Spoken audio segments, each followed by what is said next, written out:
Buenos días, buenos días. Vamos a esperar a ver que al menos hayan algunos 4 conectados para que empecemos. Vamos a empezar el tercer parcial ya. Y en este tercer parcial vamos a hablar primero de la parte de gastro y vamos a dejar de la parte de neuro al final para la última parte de parcial. Entonces, vamos a ver cuántos sabemos ya. Bueno, ya estamos casi. Bueno, entonces vamos a empezar con la parte de gastro. En la parte de gastro vamos a abordar enfermedad acidopéptica, es decir, gastritis,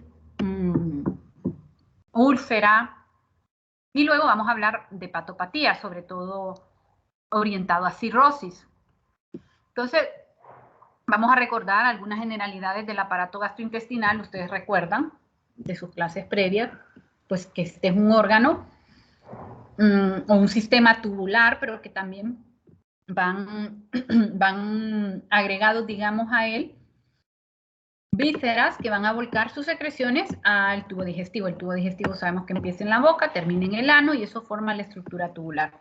Pero a él van a volcar sus secreciones glándulas como el propio hígado se comporta en este caso como una glándula, la páncreas, la saliva, las glándulas salivares, la parótida, las glándulas salivares que están en las linguales, las submaxilares, etcétera, van volcando su contenido, el propio estómago también, para contribuir precisamente a este proceso de digestión. Entonces, la principal función que ustedes han de conocer que cumple el tubo digestivo es la de proporcionar, ¿no?, los nutrientes, como los hidratos de carbono, las proteínas, los lípidos, las vitaminas, los minerales y, por supuesto, agua al organismo para que éste pueda llevar a cabo procesos vitales, ¿verdad?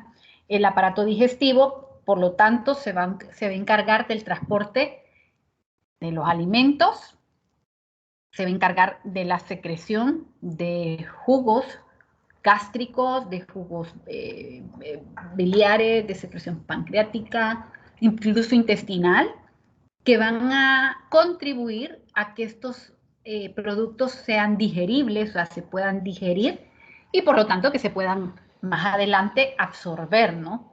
Y además de recordar que todo esto, todas estas funciones, están bajo control nervioso y hormonal. Es decir, ustedes recordarán de clases previas de neuroanatomía, por ejemplo, donde hablamos del sistema nervioso periférico y hablamos de un sistema nervioso entérico. Es decir, habrá libros donde ustedes leen y dice sistema nervioso periférico, el simpático y el autónomo, ¿verdad? Y el de control voluntario. Entonces el autónomo vienen y se los dividen, digamos, en central y periférico. Simpático y parasimpático, perdón. El periférico se lo dividen en... Es que creo que tengo que mostrarles un dibujo para que se acuerden de qué les estoy hablando. Vamos a ver.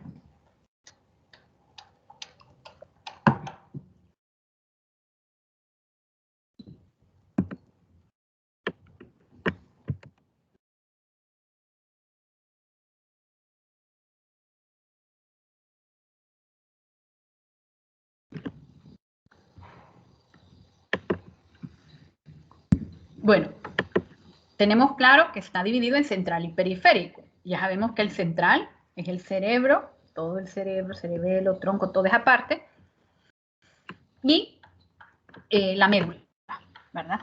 Y luego el periférico. Entonces el periférico se divide en autónomo y en el somático, que es de control voluntario. El somático es el que yo digo, voy a mover este músculo, voy a levantar el brazo, ¿verdad? Ese es el somático. Y el periférico, el periférico autónomo, se subdivide a su vez en simpático y parasimpático. Pues hay quienes meten aquí una división entérica. Hay alguna literatura que le divide el autónomo en simpático, parasimpático y entérico, ¿verdad? Como si fuera, es decir, es tan importante, vaya, esta participación del sistema nervioso autónomo en el control del tema digestivo, que incluso hay quienes le dan su propia división, ¿verdad? Eso es lo que trato de decir. Y recordar que todo esto también está bajo el control hormonal. Si no, acuérdense ustedes, como por ejemplo el páncreas, la paratiroides, cómo participan, en qué sí se absorbe y qué no es necesario absorber, ¿verdad? Entonces, todo esto al final también está vinculado, por supuesto, al tema de emociones, ¿verdad? Si no, pregúntenle a una persona depresiva cómo le cambian los hábitos alimenticios. Está vinculado a tema inmunológico, ¿verdad? Es decir, cuando tenemos pacientes que tienen enfermedades de tipo autoinmune, una de las cosas que les pide es modificar sus hábitos alimenticios. Entonces, el sistema nervioso no es un ente aislado, el sistema digestivo no es un ente aislado, está vinculado a otros órganos, ¿no? Entonces, vamos a empezar por la boca, que es al final de cuentas donde se va a iniciar este proceso de la digestión a nivel de la boca. Recuerden que el proceso de cocción de los alimentos ya nos va preparando el alimento para la digestión, ¿verdad? Para que podamos absorberlo, para que podamos digerirlo. Entonces, esto modifica mucho los nutrientes que contienen los alimentos. Por eso las verduras, los vegetales se recomienda muchas veces que no se cuezan tanto, porque el proceso de cocción transforma, ¿no?, estos nutrientes. Entonces, esto comienza con la boca y el proceso de masticación ayuda a la fragmentación de los alimentos y esto, al fragmentarlos, aumenta la superficie de contacto de los alimentos con las enzimas que los van a venir a digerir. Entonces, mediante la masticación se obtienen partículas menores que hacen que los alimentos sean más fácil digeribles, que puedan transportarse, ¿no?, luego más adelante a través del esófago, y también aumentan la superficie para la acción de las enzimas digestivas presentes en la saliva. Es decir, lo que decíamos, al fragmentarlos más, pues se aumenta la superficie de contacto para que las enzimas penetren a esos lugares donde van a ir a romper enlaces. El esófago, en realidad, tiene una función puramente de transporte. Es decir, a diferencia de lo que ocurre en la boca, que la boca, además de este tema de digerir mecánicamente, también participa en la digestión química porque aporta enzimas que digieren. El esófago, digamos que no. El esófago básicamente actúa como un conducto a través de la peristalsis que realiza, es decir, sí realiza movimientos de peristalsis, pero actúa como un conducto, un paso a través del cual van a llegar los alimentos de la faringe al estómago y no aporta, digamos, enzimas que participen de la digestión. Recuerden que todas estas estructuras, es decir, todo el tubo digestivo, va a estar flanqueado por esfínteres que van a permitir que el paso del bolo alimenticio sea de cefálico a caudal y que no se regrese en principio el bolo alimenticio. Porque cuando ya se regresa, esto puede traer como consecuencias patologías. Entonces, lo normal es que el bolo camine, digamos, avance de la parte de la boca al ano y no al revés. Entonces, luego vemos que eso no se cumple al 100, ¿verdad?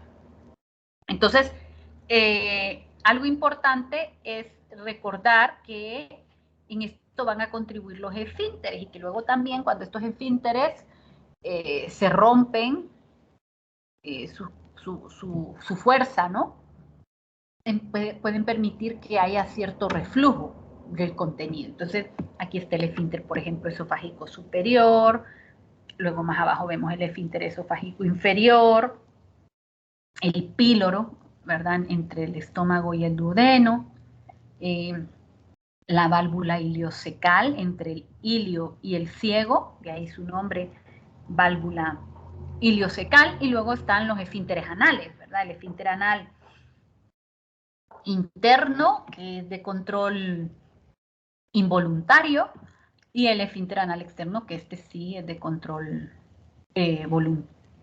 El interno es involuntario y este es voluntario, ¿no?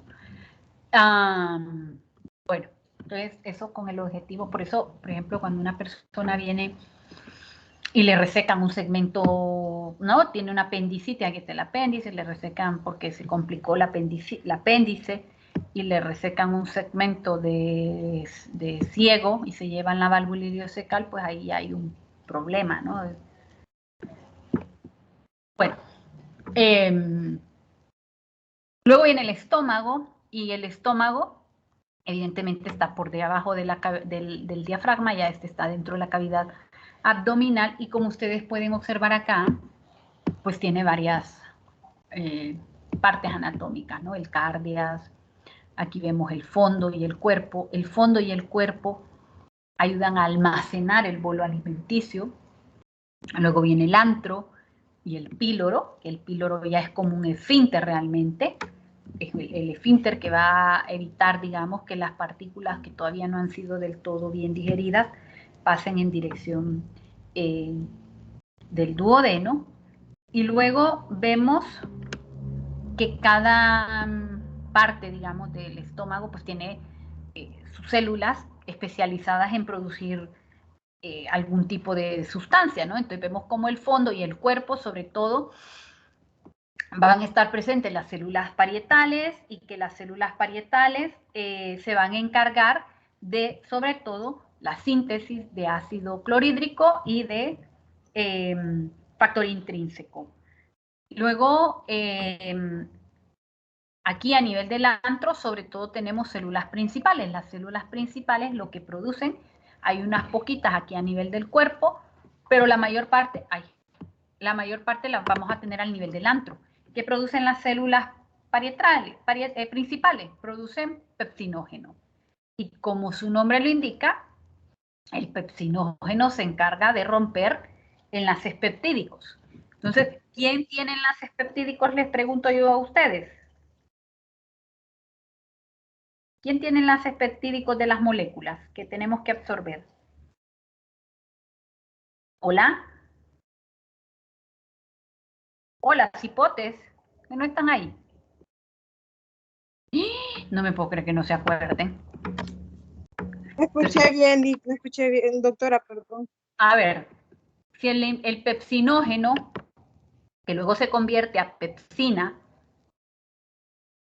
se encarga de romper los enlaces peptídicos, ¿de qué estructura estamos hablando entonces que se encarga, o de qué molécula de los nutrientes, de los macronutrientes, se encarga entonces el pepsinógeno de digerir?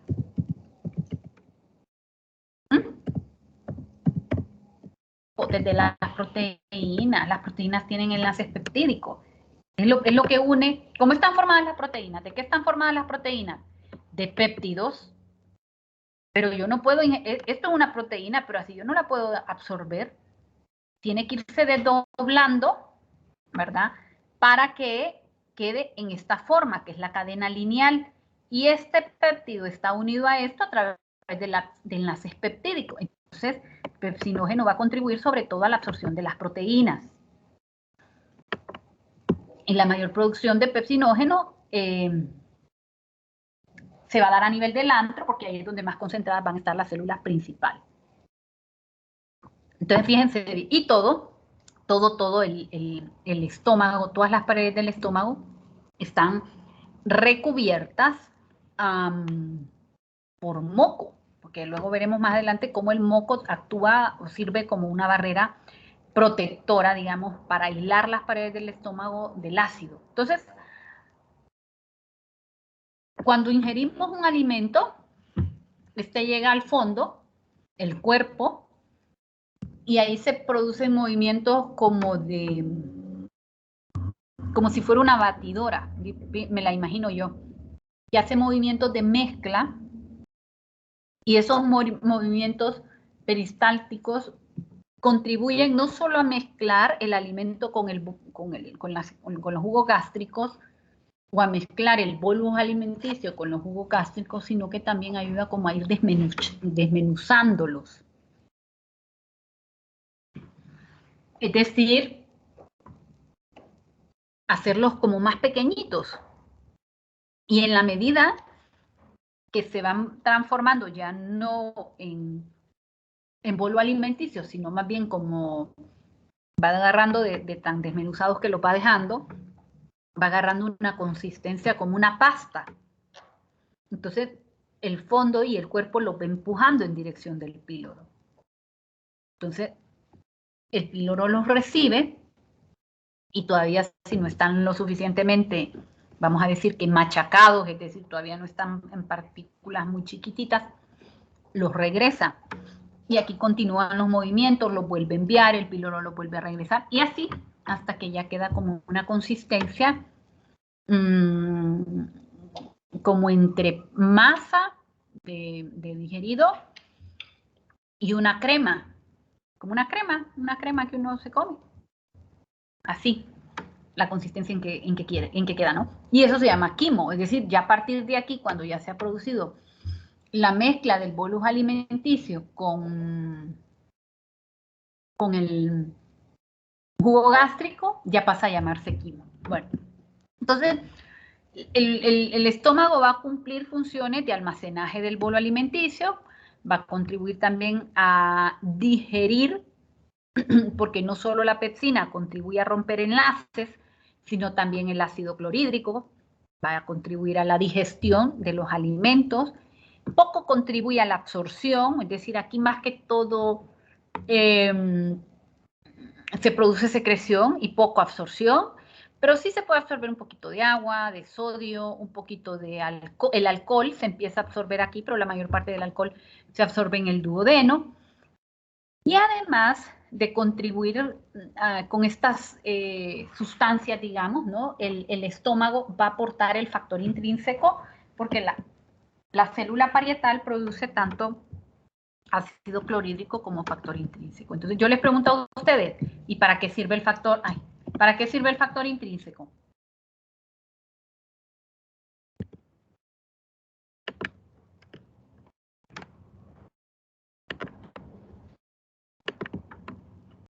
Vamos a ver. ¿Qué función tiene el factor intrínseco? ¿Cómo es la pregunta, doctora? ¿Cuál es la función del factor intrínseco? ¿Para qué me sirve el factor intrínseco? Vaya.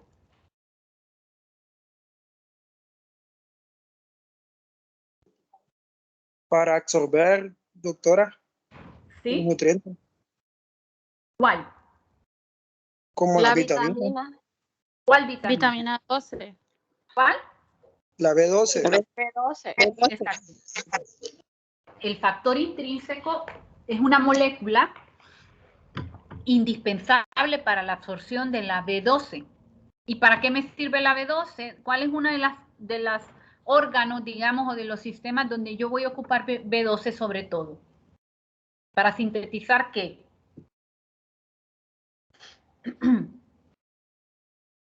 A ver.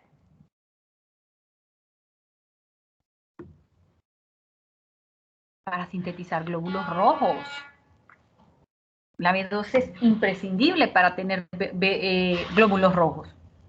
Entonces, el factor intrínseco es necesario, lo produce la célula parietal, como ustedes ya vieron, pero es necesario, espérenme, pero es necesario para la absorción de la B12.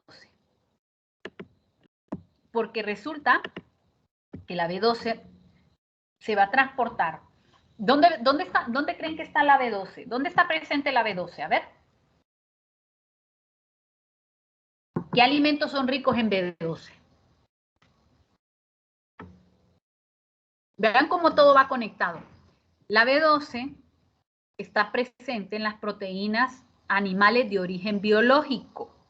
Entonces, cuando el ácido clorhídrico, la cocción de la proteína, el ácido clorhídrico, el pepsinógeno, empieza a desdoblar las proteínas, ellas empiezan a liberar la B12.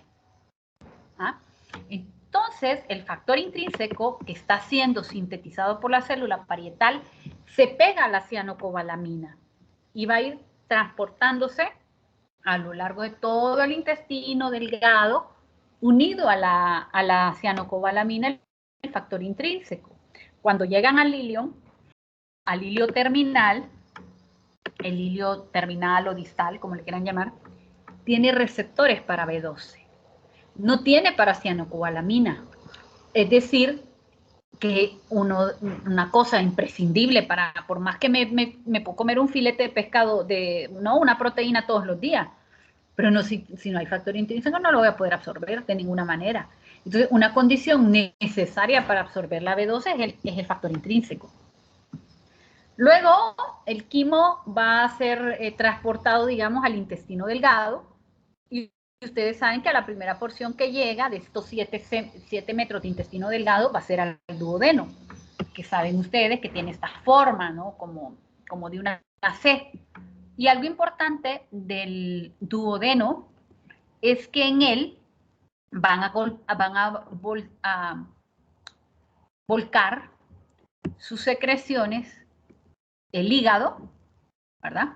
Es decir, la bilis se va a volcar a través del conducto biliar y la parte exócrina del páncreas a través del conducto pancreático van a venir a desembocar al duodeno a nivel de esto que se conoce como la ampolla de Vater.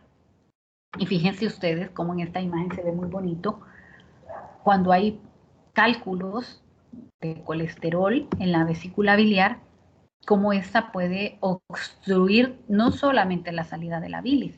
La bilis es la que le da ese color característico a las heces. Si las personas no tienen, si hubiera una obstrucción en la vía biliar, el paciente empieza a defecar blanco. Eso no es normal, ¿verdad? Eso se llama acolia. Acolia. No hay color. Y son las heces blancas. Y eso se da cuando hay obstrucción de la vía biliar. Por un tumor, podría ser un cálculo, pero normalmente cuando es un cálculo da dolor. Entonces el paciente llega a la emergencia muy pronto. Otra cosa importante de esto es que drenan juntos el conducto biliar y el conducto de Wirsut o conducto pancreático común. Y cuando hay obstrucción, por lo tanto, de la vía biliar, puede llegar a causar obstrucción también del conducto pancreático. Y eso es una causa frecuente de pancreatitis. Si no, fíjese usted, todos los pacientes que ingresan por pancreatitis, muchos bueno, a lo mejor habrá algunos que ingresan por pancreatitis alcohólica, pero habrá muchísimos que van porque tienen una pancreatitis biliar, se llama eso, ¿no? Bueno, el caso es que a nivel del intestino, ustedes saben que luego se continúa del duodeno, pues se continúa con el yeyuno y luego pasa al ilio, ¿no? Otra cosa importante es que la cabeza del páncreas esté en contacto con el duodeno. Por eso a veces los tumores de páncreas que son tan agresivos, son súper agresivos los tumores de páncreas, causan problemas a nivel de la bilis o también a nivel del duodeno. Aquí recordar ustedes que aquí se va a producir la absorción en el intestino delgado, es donde se lleva a cabo la mayor parte de absorción de casi todos los nutrientes. Es decir, ya lo que llega al colon, digamos, es casi producto de desecho. Ya en el colon, ya como cuando usted está haciendo el café, ¿verdad? Lo que le sobra, el residuo que le sobra el café, ya todo lo bueno, digamos que usted ya lo sacó. Bueno, algo así va a pasar con lo que llega al colon, ya lo que se tenía que absorber casi que se absorbió. Y en esto contribuye mucho la estructura anatómica de cómo es el intestino delgado. Recuerden que el intestino delgado tiene este montón de pliegues que se conocen como vellosidades. Y que si yo agarrar esta vellosidad, digamos de este extremo, esta mucosa la agarrara de este extremo y la extendiera de este, ya vería que no solo son 7 metros, que eso rellena un medio campo de fútbol, si pudiera desdoblar todos esos pliegues. Y esto entonces contribuye en realidad a aumentar todavía más la superficie de absorción a nivel del intestino delgado y que podamos absorber todavía más de que si solo hubieran 7 metros como tal. Pero no termina ahí, sino que también recuerden que las vellosidades presentan todavía más pliegues, el epitelio, ya no solo la mucosa, sino la vellosidad es a nivel de mucosa y submucosa, pero ya no solo la mucosa, sino que el epitelio de la vellosidad también presenta unos micropliegues, vamos a decir, que son estos que vemos aquí. Estos se conocen como microvellosidades y cumplen exactamente la misma función, aumentar la superficie de absorción, ¿verdad? Aquí se continúan con los movimientos de peristalsis, no solamente de mezcla, sino que también de propulsión en dirección obviamente del colon, ¿no? Pero estos movimientos de mezcla, como este, vean, esto es un movimiento de mezcla. Estas son ondas segmentarias, ¿verdad? Que baten, digamos, en varios sentidos para ayudar a mezclar los alimentos y que los alimentos entren en contacto pues con las enzimas presentes en los jugos pancreáticos, con la bilis, ¿verdad? Con las mismas enzimas a nivel del epitelio, del borde en cepillo se llama esto, ¿verdad? Cuando estamos hablando del borde en cepillo nos referimos a esto, obviamente por su forma, ¿no? Entonces, para que entre en contacto con el borde en cepillo del intestino delgado, y además las ondas de propulsión. Las ondas de propulsión son estas, es decir, aquí se contrae, aquí se tiene que relajar. Si más adelante se contrae, el siguiente segmento se va a relajar. Y así pues van propulsando, digamos, el quimo o el contenido fecal, si ya estamos muy próximos de colon, ya eso es contenido fecal, en dirección del ano, ¿no? El intestino grueso, pues ustedes saben que tiene aquí la válvula ileosacal, el apéndice, que es un remanente de una estructura que cumplía una función inmunológica en la infancia, ¿no? Luego viene el ciego, luego viene el colon ascendente, colon transverso, que sería esto de acá, colon descendente, sigma, recto y ano. Son las porciones. Comparen el ciego con el colon descendente. O sea, el ciego es una estructura mucho más ancha. Y como es más ancho, eso permite que muchas veces cuando hay patología a nivel del ciego pueda pasar inadvertida. Porque si el paciente, por ejemplo, tiene un tumor que le está creciendo en colon descendente o en recto, es más fácil que el paciente empiece a sentir que estreñimiento y a quejarse de estreñimiento. Por eso hay que ponerle atención cuando la gente se queja de estreñimiento y no pasarlo tan a la ligera eso, ¿no? Pues si ya es alguien que les dice, no, es que yo toda la vida he sido así, de niña, pues puede ser normal. Pero no es normal que una persona de 40, 50 años, 60, de un día para otro, y cuando digo de un día para otro me refiero que a lo mejor en cuestión de un año empiece a decir que padece ahora de estreñimiento. Eso no es normal, ¿verdad? Hay que investigar si ahí no hay algún problema en el colon. Sobre todo en nuestro medio, miren, en otros países, ¿verdad? Se hace screening para cáncer de colon, porque el cáncer de colon es un cáncer de alta prevalencia, es decir, es un cáncer muy frecuente, que si se diagnostica a tiempo, se puede curar la gente. Entonces, se hace screening. ¿Qué quiere decir que se hace screening?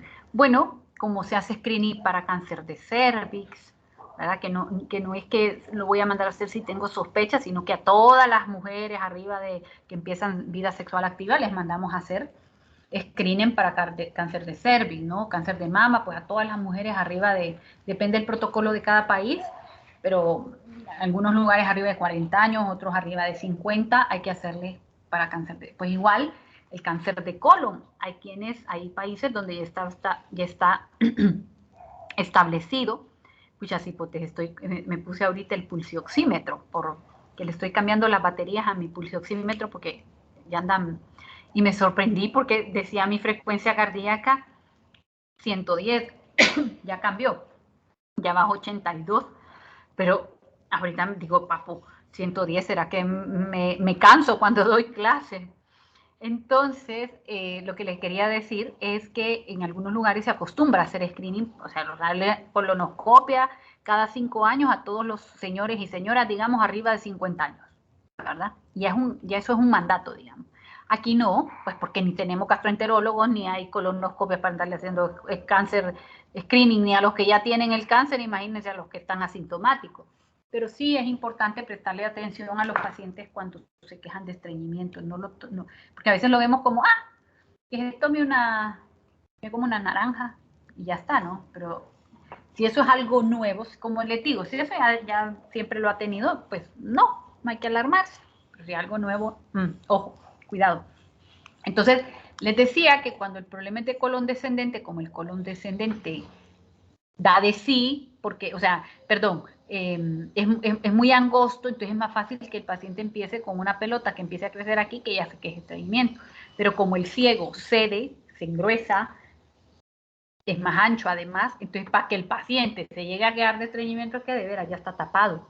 Muchas veces estos vienen más bien estos pacientes porque se rompe la competencia de la válvula iliocecal y el paciente llega quejándose de vómito fecaloideo, vean, claro, porque como ya la válvula no funciona, entonces el contenido fecal se regresa y es un vómito fecaloideo. Bueno, vamos a hablar ahora de la vascularización y ustedes han de recordar que la irrigación, algo que no les dije que les quería contar, es que, ven, cada vellosidad está irrigada por un capilar, es decir, llega la sangre arterial que viene de las arterias mesentéricas que salen de la aorta y se van dividiendo, ¿no? Y van dando ramitas hasta llegar a formar estos capilares que son los capilares arteriales que traen obviamente sangre rica en oxígeno. Y una vez que sí produce el intercambio de los gases y los nutrientes, sale el capilar venoso, transportando obviamente sangre rica en oxígeno, rica en CO2, perdón, rica en dióxido de carbono, pobre en oxígeno. Pero además, recuerden que aquí se está produciendo la absorción de nutrientes. Entonces, esta sangre venosa que sale de las vellosidades y que, por supuesto, al final va a salir del intestino, pues es una sangre venosa rica en nutrientes. Es decir, esta sangre va a ir cargada de aminoácidos, va a ir cargada de monosacáridos, de vitaminas, de iones, de minerales, y prácticamente todos los componentes hidrofílicos se van a transportar a través de la sangre venosa. Ustedes recordarán, aquí va el linfático, los vasos linfáticos corren a la par de la pena, ¿no? Entonces, los componentes grasos, digamos, que se absorben de la digestión, van a conducirse a través de los linfáticos, los lípidos. Aquí se van a absorber los kilomicrones, los triglicéridos, bueno, aquí son ya monoglicéridos, ¿verdad? Pues no se absorben en forma de triglicéridos, sino que se absorben en forma de monoglicéridos y luego se vuelven a agrupar y forman triglicéridos. Entonces, todos esos componentes grasos, digamos, se van a transportar a través de los capilares que se van a ir uniendo unos con otros, a formar capilares linfáticos grandes y luego se continúan ellos uniendo, y forman, ustedes recordarán, el conducto torácico. El conducto torácico sube aquí a la par de la cava, aquí se separa, agarra hacia la izquierda y va a venir a drenar aquí a la subclavia izquierda. O sea que al final de cuentas, porque ¿para dónde va la subclavia izquierda? A formar la cava superior con la otra subclavia, a juntarse con la subclavia contralateral y formar la cava superior, y van a drenar en la aurícula derecha, ¿no? O sea que al final sí van a terminar ese conducto torácico pues va a terminar mezclándose ese contenido pues con la circulación sistémica. Bueno, eso ténganlo presente porque luego lo retomamos. Entonces, la irrigación arterial del aparato digestivo corre por cuenta, sobre todo, de ramas que van a proceder, que van a salir de la aorta abdominal. Y aquí nos interesan sobre todo 3 ramas. El tronco celíaco, que si decimos que es un tronco es porque da 3 ramas, obviamente, da otras ramas, la mesentérica superior y la mesentérica inferior. Como ustedes observan en esta imagen, el tronco celíaco va a dar una rama que se llama la coronaria izquierda o, gástrica izquierda o coronaria estomáquica, que nada tiene que ver con el corazón, ¿verdad? Pero se llama así, coronaria estomáquica o gástrica izquierda, dale esplénica y dale hepática común, esta que viene acá. Entonces el tronco celíaco, decíamos, da esas 3 ramas.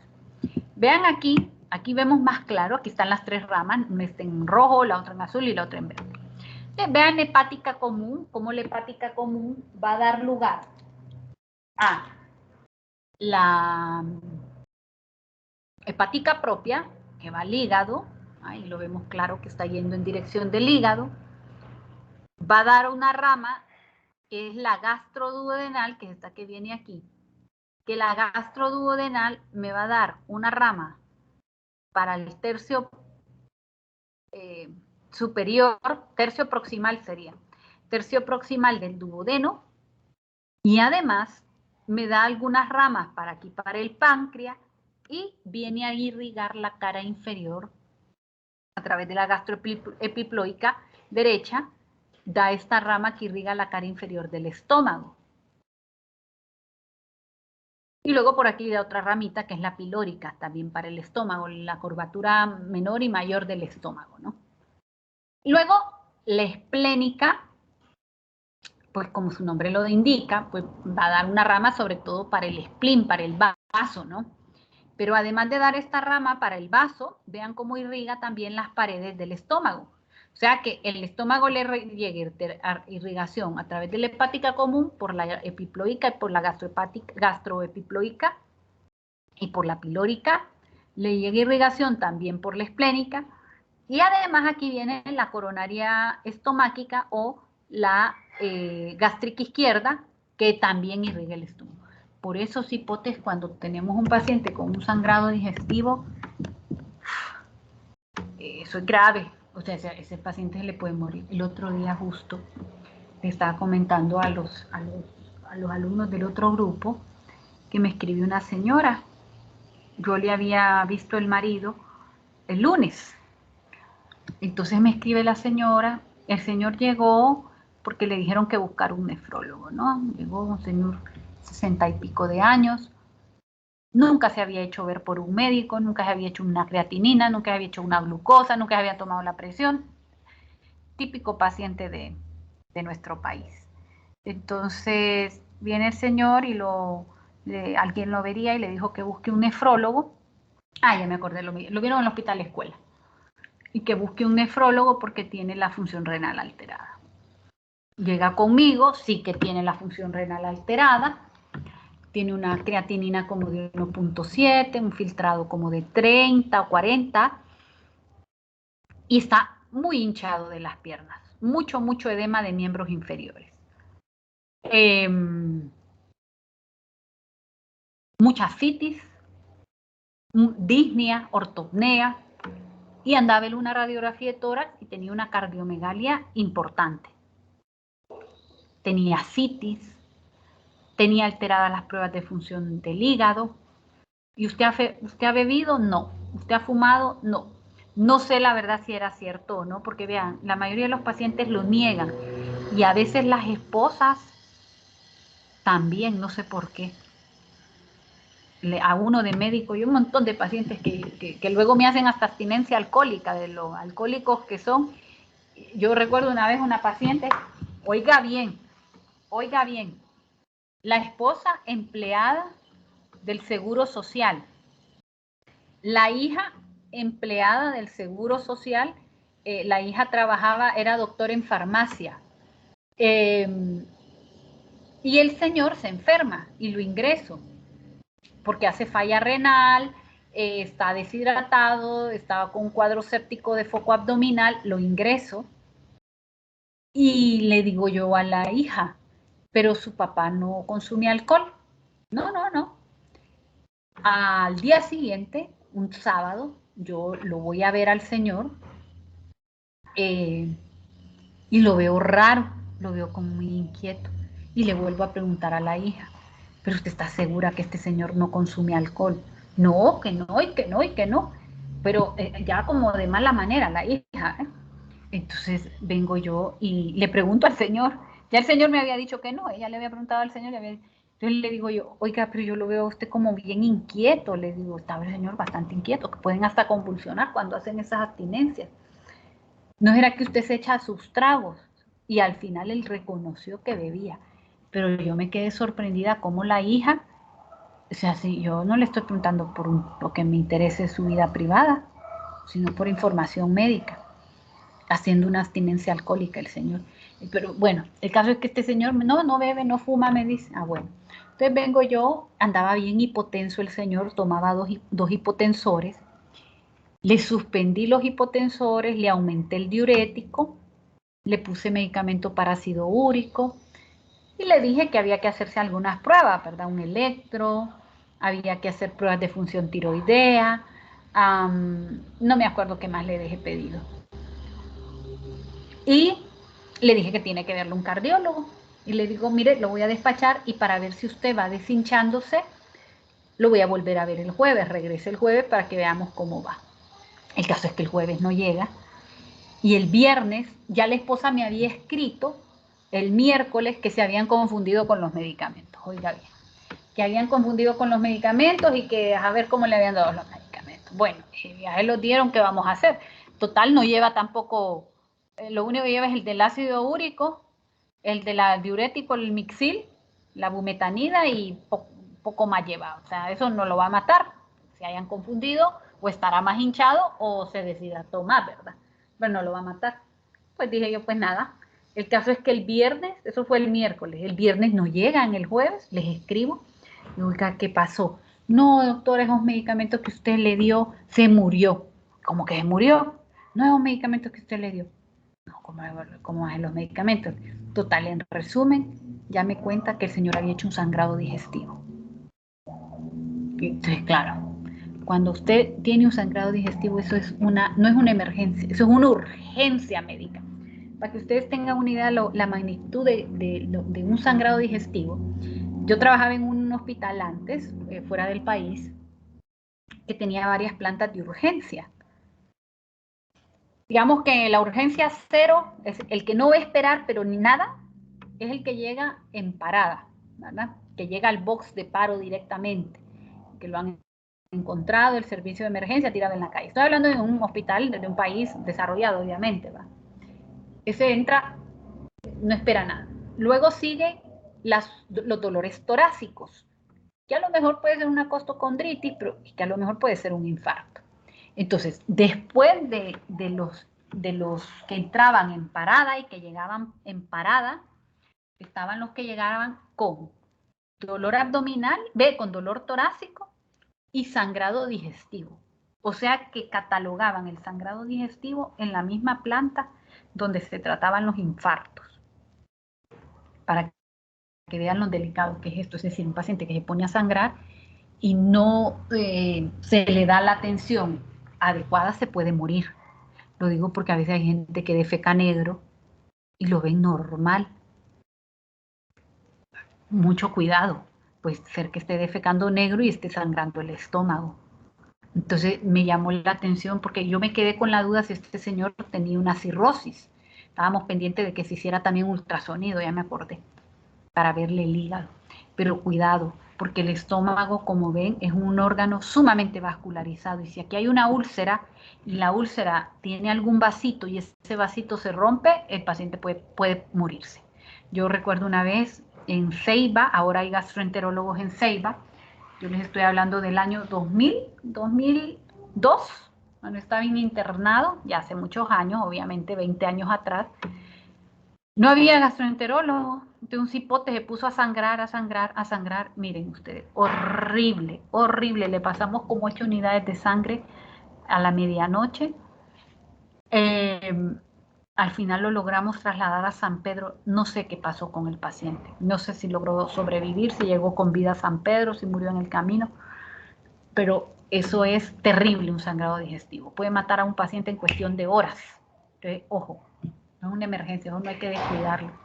Yo lo digo porque a veces en la emergencia, sobre todo en nuestros hospitales públicos, hacen unas cosas que uno dice, ¿pero qué? ¿Cómo es posible? Bueno, entonces la arteria, el tronco coronario, por lo tanto, va a irrigar una parte del esófago, que aquí no lo vemos, pero que irriga a través de esta rama que es la esófago cardiotuberositaria. Es un nombre complicado, pero hay una ramita que va al tercio inferior del esófago, irriga el estómago, el hígado, el vaso, el páncreas y parte del duodeno. De ahí vienen las dos mesentéricas que también salen de la aorta, la mesentérica superior que sale primero y luego la mesentérica inferior. Entonces, la mesentérica superior va a irrigar todo lo que queda del duodeno, de la segunda, tercera porción del duodeno para abajo, hasta parte del colon transverso. Es decir, que va a irrigar parte de duodeno, yeyuno, ilio, ciego, colon ascendente y margen derecho de colon transverso. Eso irriga la mesentérica superior. Entonces, ¿qué irriga la mesentérica inferior? Pues la mesentérica inferior va a irrigar margen izquierdo de colon transverso, colon descendente, sigma, recto y ano.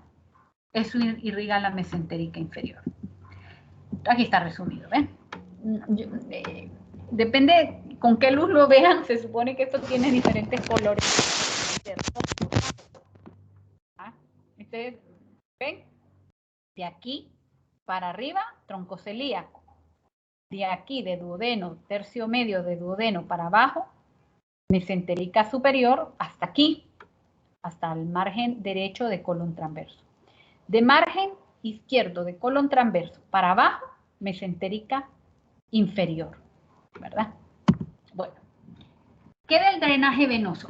Esto lo hemos hablado ya varias veces en esta clase y yo les he dicho, todo lo que viene de miembros inferiores, de pelvis, de riñones, de órganos reproductores femeninos, masculinos, de arterias lumbares, de venas lumbares, perdón, de venas gonadales, de venas renales, de venas suprarrenales, todo eso pasa de una a la cava inferior, y ustedes ya bien saben que la cava inferior va a ir terminando la aurícula derecha, ¿no?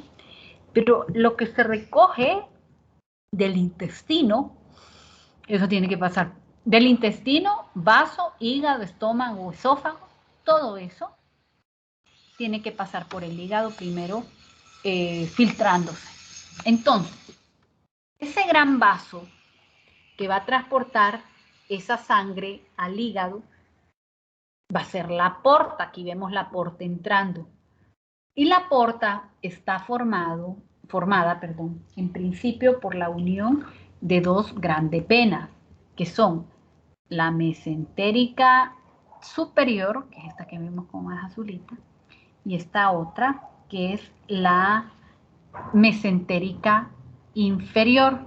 Entonces ven cómo la mesentérica inferior recoge la sangre de los vasos hemorroidales, recoge la sangre igual del recto, del sigma, de colon ascendente y también de margen colónico izquierdo, de colon transverso, y viene aquí la mesentérica inferior, a drenar a la porta. Entonces, hay aquí un vaso que es la esplénica. La vena esplénica a veces cae de un solo a la porta, pero la mayor parte de las veces la esplénica cae a la mesentérica inferior. Y como ven en la imagen, la esplénica recoge sangre que viene en parte del estómago, del vaso, del páncreas, y toda esa sangre venosa va a terminar llegando a la porta. ¿Qué recoge la mesentérica inferior? Pues la mesentérica inferior recoge, como ustedes se imaginan, del margen colónico derecho de colon transverso, colon ascendente, ciego, ilio, yeyuno, duodeno, todo duodeno, parte del estómago. Bueno, aquí está parte del estómago, también la recoge a través de esta ramita, y parte del tercio inferior, bueno, del tercio inferior del esófago lo recoge la mesentérica inferior. Entonces, estas dos grandes venas, en resumen, recogen prácticamente todo lo del intestino, y ellas se unen, mesentérica superior e inferior, y forman la porta que va a llevar la sangre al hígado. Esto es importantísimo que ustedes lo comprendan para poder entender, cuando hablemos de cirrosis, los síntomas del paciente con cirrosis. Porque si el hígado se ha vuelto cirrótico, duro como una piedra, entonces dígame con qué se va a encontrar ahí la porta cuando intente drenar esa sangre. Ahí van a venir todos los síntomas del paciente cirrótico. Entonces, ¿para qué llega esa sangre ahí? Llega a estas estructuras que se conocen como los sinusoides hepáticos. Esto lo ven ustedes en sinusoides hepáticos, esto ustedes lo ven en fisiología, pero también lo ven en anatomía. Entonces los sinusoides hepáticos son como estas estructuras, tienen esta forma como hexagonal, ¿ven? Estos son los sinusoides hepáticos, tienen como esta forma de hexágono. Y cada sinusoide hepático está compuesto por un montón de células que se conocen como los hepatocitos, que son las células principales del hígado. Entonces, la sangre que se transporta a través de la vena porta, estos son las venas portas, se va a ir ramificando y va dando capilares portales más chiquititos. Y esa sangre venosa que se ha recogido de los intestinos y que se transporta a través de la porta va a bañar los hepatocitos. Y ahí no solo, recuerden que ahí no solo se está recogiendo, yo les dije los nutrientes, pero bueno, que si me tomo un paracetamol, ahí va a ir a dar. Que si me tomo un alcohol, ¿va? Un trago de alcohol, ahí va a ir a dar. Que si me envenené, me quise matar, ahí va a ir a dar. Que si bacterias también pudieron haberse colado, filtrado, también van a ir ahí. Parásitos. ¿Qué más? Recuerden, obviamente los nutrientes, los aminoácidos, los triglicéridos, los carbohidratos también van a ir a dar ahí. Todo va a pasar por aquí, ¿no? Entonces el hígado, estos hepatocitos, se van a encargar de metabolizar, por ejemplo, de metabolizar el alcohol y de convertirlo en un producto que yo pueda sacar de mi organismo. Van a recoger el amonio también que se está produciendo del metabolismo de las proteínas, ahí también va a ir a dar. Entonces va a transformar el amonio en urea para que yo me pueda deshacer de él y convertirlo en una molécula hidrosoluble que la voy a poder eliminar orinándola. Y una vez que esa sangre, digamos, ha sido filtrada, se va a volcar a esto que son las venas suprahepáticas. O sea, una vez que esta sangre ya pasó por el hepatocito, entonces el hepatocito dijo, a ver, ahí anda circulando amonio, hay que sacarlo. Lo elimina, lo transforma en algo para poderlo sacar. Anda el alcohol, pues hay que bajar los niveles de alcohol en sangre y viene el alcohol deshidrogenasa y me transforma el alcohol en otra molécula. Viene paracetamol y me lo metaboliza. Y además, ahí también hay células del sistema retículo endotelial. Ustedes saben que el sistema retículo endotelial pues, es un sistema que forma parte de nuestro sistema inmune. Entonces ahí van a andar los macrófagos de Kupffer, ¿no? Que son macrófagos específicos, especializados del hígado, que si por ahí se coló un bicho, van a venir estos macrófagos a intentar eliminarlo. Entonces también ahí se lleva a cabo, digamos, parte de las funciones del sistema inmunológico. Entonces, una vez que todo esto ha pasado por esos sinusoides hepáticos. Aquí hay una vena en el centro. Vean, este es el sinusoide, este es el sinusoide hepático. Estos son varios, este es un sinusoide, este es otro, y está bañado por por los capilares portales, digamos, ¿no? Y entonces, en el centro está esta vena que se llama la vena centrolobulillar, y ahí se va a volcar toda la sangre una vez que ya fue filtrada. ¿Qué otra cosa hace el hepatocito? Está fabricando la bilis. Ya luego hablaremos de la bilis. El caso es que esta sangre que se volcó a la vena centrolobulillar empiezan a confluir varias venas centrolobulillares, a unirse unas con otras, ¿no? Y forman ahora venas hepáticas que se van juntando unas con otras hasta formar 4, 1, 2, 3, 4 venas suprahepáticas, y estas venas suprahepáticas terminan drenando en la cava inferior, justo antes de que la cava inferior se meta a la aurícula. De hecho, les decía yo ayer a los hipotes del otro grupo que cuando se va a hacer un trasplante de cadavérico de alguien que fallece, ¿no? Y que se va a donar el corazón, si el hígado no se va a poder aprovechar, porque no se va a poder aprovechar por lo que sea, el corazón se trasplanta con las venas suprahepáticas, para que vean lo cerquita que está el corazón de las venas suprahepáticas. Entonces, las venas suprahepáticas van a venir a volcarse aquí a la cava inferior, muy cerquita de donde la cava inferior entra a la aurícula derecha. Pero también decíamos, vean, esto es un sinusoide hepático, decíamos que en los hepatocitos se está sintetizando esos puntitos que ven como en verde, que se veían más verdes.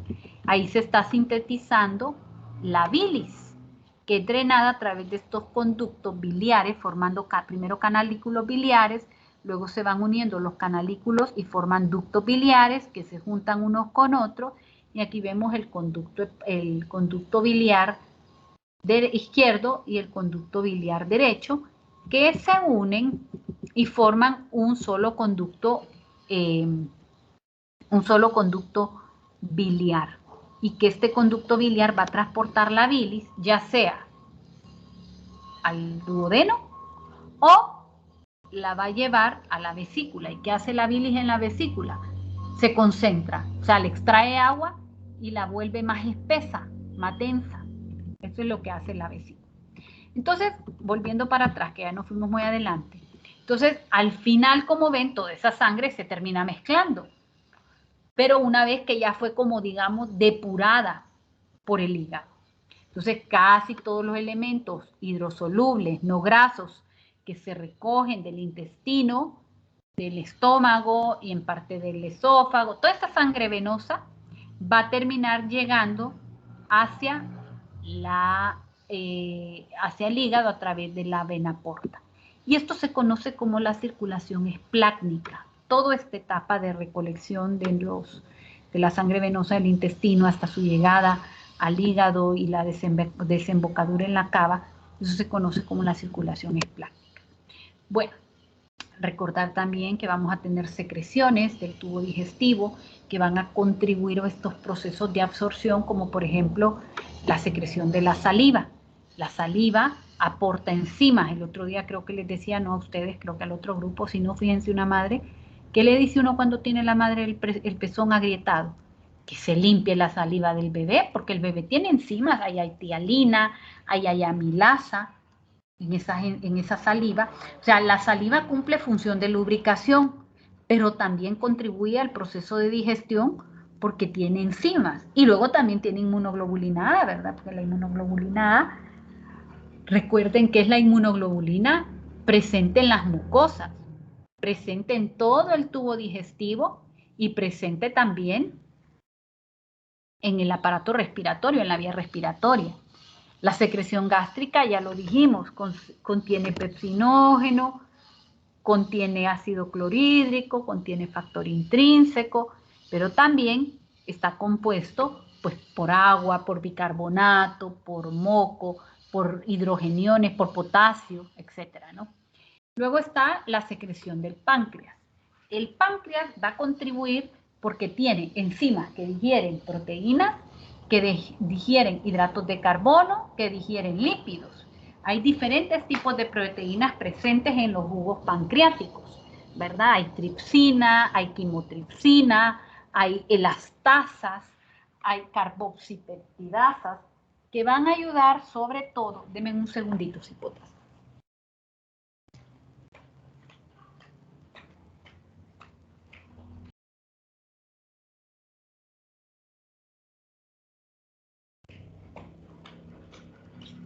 Que van a ayudar sobre todo a la digestión de las proteínas. Es decir, que si ya con todo lo que, vean todo lo que lleva una proteína para poderla digerir, desde que la cocemos, luego sobre todo enzimas del jugo, el ácido clorhídrico, luego el pepsinógeno, luego la quimio, ¿verdad? Todo esto contribuye a la digestión.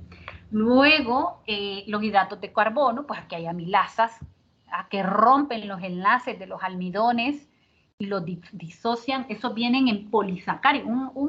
Un almidón es un polisacárido, ¿verdad? Eso es un polisacárido. Entonces rompen estos polisacáridos a disacáridos, y acuérdense que yo en forma de disacáridos no lo puedo absorber, si no pregúntenle a la gente que tiene intolerancia a la lactosa, la flatulencia que da por no poder digerir ese disacárido.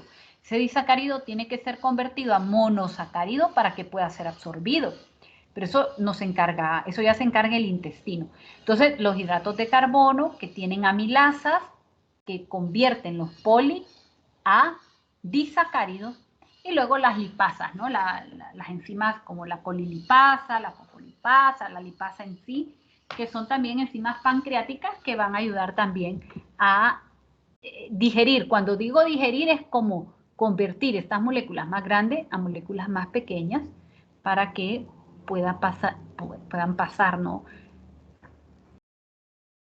Las barreras y puedan absorberse, ¿no? A nivel de la mucosa. Bueno, luego la secreción intestinal, les decía que a nivel de los intestinos no se produce tanta secreción, se produce secreción, perdón, pero también se produce absorción. Aquí es donde se van a absorber la mayor parte de todos los nutrientes, de la vitamina, de los minerales, del potasio, de la glucosa, del sodio, del agua, todo, todo, todo. Pero también las células, el enterocito, que es la célula principal, ¿no? A nivel de los intestinos, tiene enzimas, tiene disacaridasas que nos ayudan sobre todo en la digestión de los disacáridos y la hidrólisis de los disacáridos a monosacáridos. Luego está la bilis, que ustedes ya me escucharon decir que la bilis se vuelca al tubo digestivo a nivel de la segunda porción del duodeno. Y la bilis tiene varias funciones. La bilis está compuesta por sales biliares, ya hablaremos un poquito de su función, trae colesterol, trae bilirrubina y tiene varias funciones. Una función importante de la bilis es la digestión, contribuir a la digestión de la grasa. Vean, ¿qué es lo que hace la bilis? La bilis emulsifica la grasa. Yo creo que la gente que ha llevado ya alguna vez clase conmigo, este ejemplo siempre se los pongo y a lo mejor les aburro, pero me parece el mejor ejemplo para explicar qué es una emulsión. Lo que va a hacer la bilis es convertir la grasa en una emulsión. ¿Qué es una emulsión? Una emulsión es como las cremas que nos ponemos para hidratar la piel. O sea, cuando usted se pone una crema para hidratar la piel, no puede ser, si es una buena crema, no puede ser pura agua aquello, y que a los 10 minutos ya se le haya deshidratado la piel, o sea, se le haya secado en la piel, se haya evaporado en la piel. No puede ser pura agua, pero no puede ser como que si me eché manteca chancho, o como que si me agarré el bote de aceite, del aceite de cocinar y me lo eché encima. No puede ser grasa tampoco. Entonces una emulsión es eso, es una molécula que tiene una parte que es hidrofílica, aquí está representado en amarillo, y una parte que es hidrofóbica. Entonces, perdón, al revés está aquí. Lo hidrofílico está en verde y lo hidrofóbico está en amarillo. Entonces, eso es una emulsión.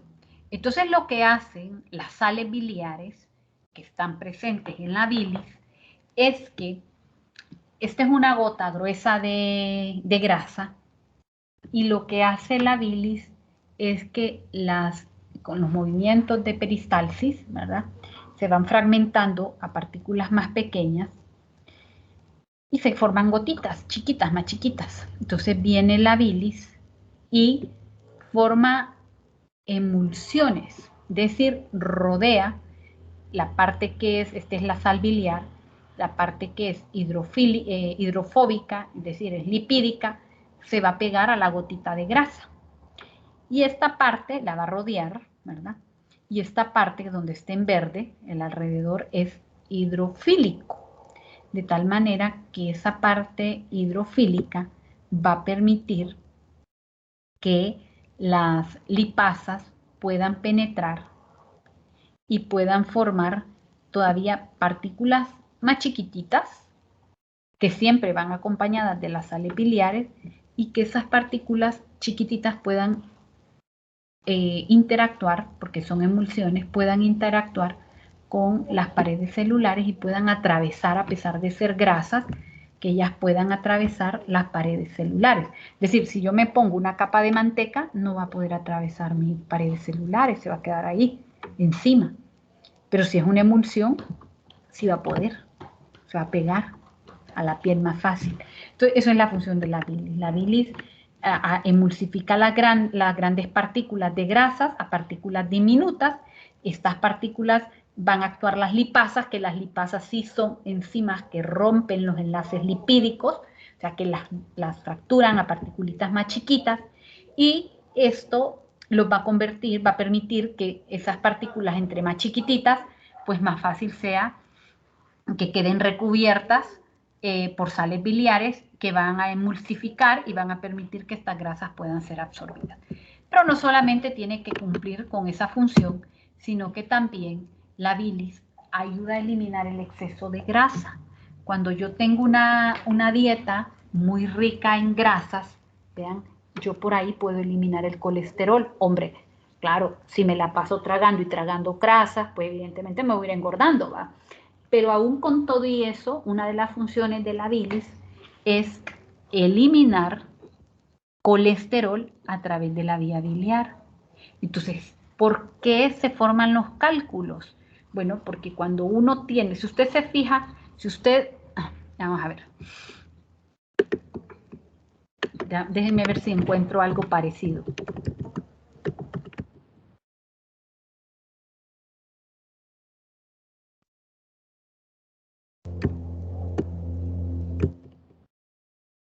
Vamos a ver si encuentro algo.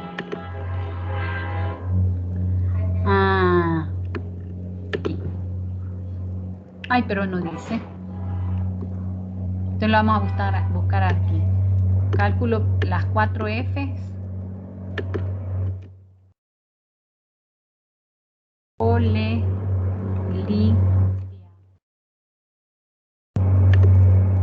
Ay, ahí estaba.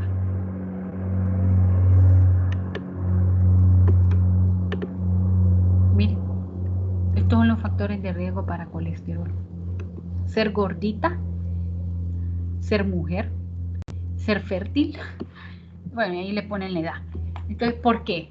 Bueno, mire, porque esto tiene que ver con la ingesta de grasas. Entonces se supone que entre más grasas ingiero, más excreto colesterol por mi vesícula biliar. Entonces, como la vesícula biliar, la bilis llega ahí a concentrarse, o sea, aquí se le extrae agua y vuelve la bilis más densa, eso significará que el colesterol, si es muy alto el contenido de colesterol, empieza ese colesterol a precipitar y a cristalizar y formar cálculos. ¿Y en quiénes se da eso? Bueno, ya dijimos que en las personas, en principio, gorditas entendiendo más que todo una dieta rica en grasas, ¿verdad? Mujeres, porque las mujeres, bueno, ustedes saben que nosotras las mujeres, pues biológicamente no somos iguales que los varones.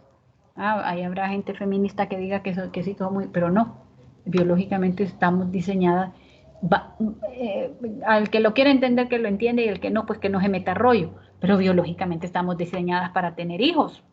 El que no quiera tener, pues me parece muy respetable. La mujer que no quiere tener hijos, muy bien.